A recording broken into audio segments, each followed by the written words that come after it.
Ladies and gentlemen, the era of mankind exploring the world, reclaiming land, and founding nations has long passed.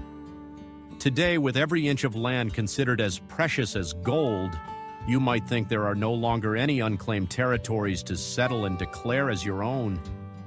Every place on the world map already bears the name of some country. Even the tiniest uninhabited islands in the middle of the ocean have become the source of disputes among many nations. And yet, in reality, there still exist 3 pieces of land that no country claims, and at present they belong to no one at all. Yes, it may sound unbelievable, but it is true. Let us explore this in today's video. The first is a vast stretch of land in Antarctica known as Marie Byrd Land. This, however, is not too surprising since it lies in Antarctica, a place where no one lives and no one wishes to settle. The second is a piece of land in Africa, located between Egypt and Sudan. Because it lies in the barren Sahara Desert, with no inhabitants and no real desire for settlement, in theory, anyone could claim it as their own. If you are interested, I can make a separate video about this territory. The third is the smallest of the 3 unclaimed lands, but also the most fascinating. It lies in the very heart of Europe, a continent where you might assume every single square centimeter has been claimed by some nation over thousands of years of history. Moreover, real estate in Europe is anything but cheap, and yet somehow there exists a small piece of land beside the Danube River between Croatia and Serbia that to this day no nation on earth has claimed. What is remarkable is that this land is not even that small. It covers an area of 7 square kilometers, twice the size of Central Park in New York, 3.5 times larger than the entire nation of Monaco, and more than 15 times the size of Vatican City. Because no country has claimed sovereignty over it, and no one truly lives there, this territory falls under the legal concept of Terra Nullius, meaning in theory, anyone, including you, could seize it and establish an entirely new nation on the world map. But why, right next to one of the most important rivers in Europe, does such an unclaimed land exist? How could such an unbelievable situation come about? To answer this, we must turn back the clock to the 19th century. At that time, this region and the entire surrounding area were under the rule of the Habsburgs, later becoming part of the Austro-Hungarian Empire. Then, as now, the lands along both sides of the Danube were inhabited by Hungarians on the western bank and Serbs on the eastern bank. To ensure fairness, the Austro-Hungarian government drew the municipal boundaries along the natural course of the Danube River. However, matters grew complicated when the authorities undertook projects to reshape the river's flow through hydraulic works, with the goal of making it more navigable for ships. They succeeded, river transport flourished. But at the same time, this created the seeds of a territorial dispute between 2 future nations, Croatia and Serbia.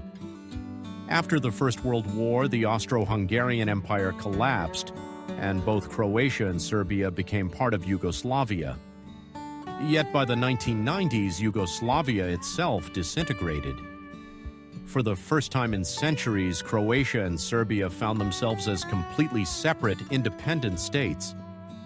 For many years, the Danube served as a winding, meandering natural border. When both lands were still part of Yugoslavia, this posed no problem. There was no international boundary to worry about. But once the 2 countries separated into independent states, that border suddenly became far more important. In the past, the Danube twisted and turned like this, but after river engineering projects, its course became much straighter. This change resulted in about 100 square kilometers of land on the far side of the river falling under Serbia's control, while only 7 square kilometers remained on the western bank for Croatia. Serbia quickly declared that the present-day Danube was the official boundary between the 2 nations. But of course, Croatia would not accept this so easily. They insisted that the border must follow the Danube's course as it had been in the 19th century, when the boundary was first drawn. In their view, any later alterations to the river's flow carried no legal weight. This meant that both countries laid claim to the 100 km east of the Danube, while the 7 km to the west was left unclaimed. From Serbia's perspective, the current Danube is the border, which would automatically make the 7 km west of the river part of Croatia. Naturally, Croatia rejected this, because accepting it would mean recognizing today's Danube as the official border.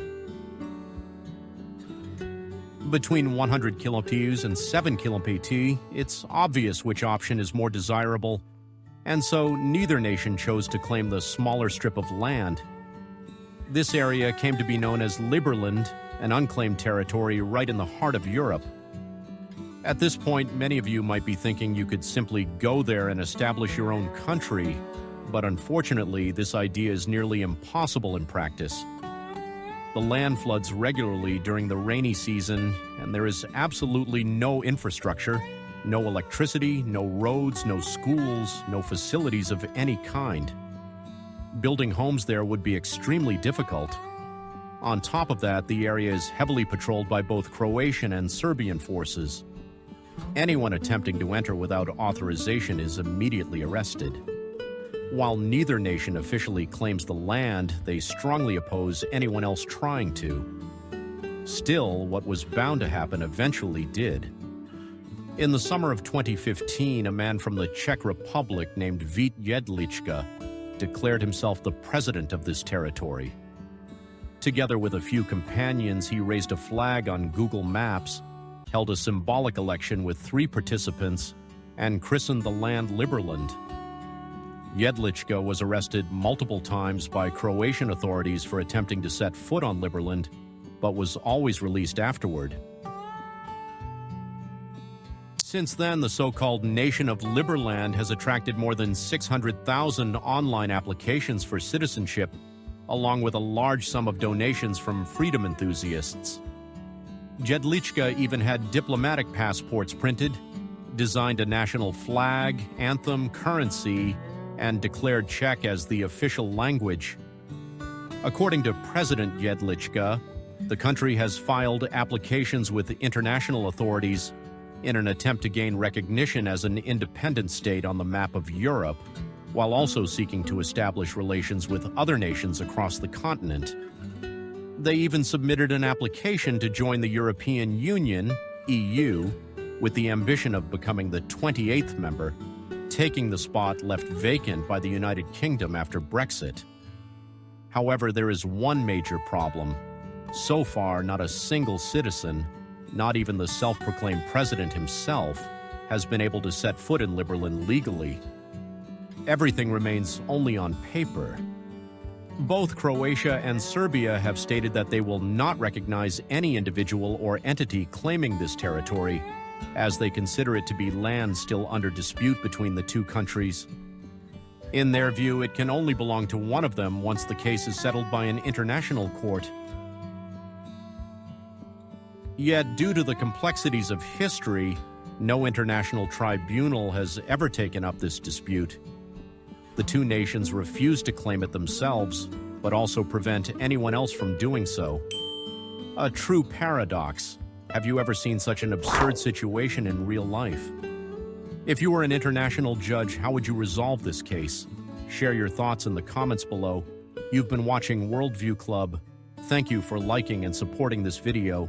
Goodbye for now, and see you again in the next one.